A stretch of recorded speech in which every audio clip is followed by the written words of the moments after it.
به اقتدوا تورل كوري جمي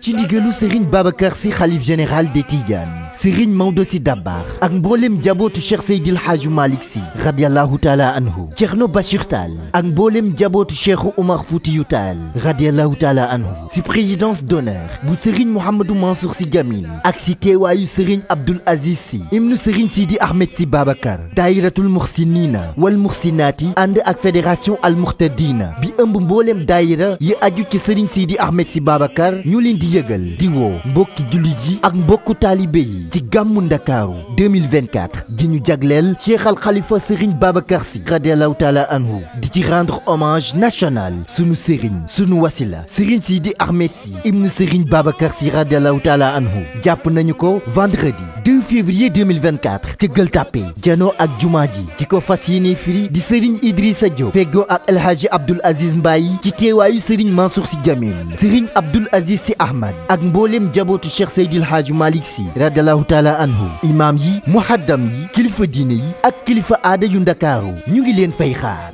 laxuwuma leen bàyyiwuma leen dama jóge ci këru lëndëm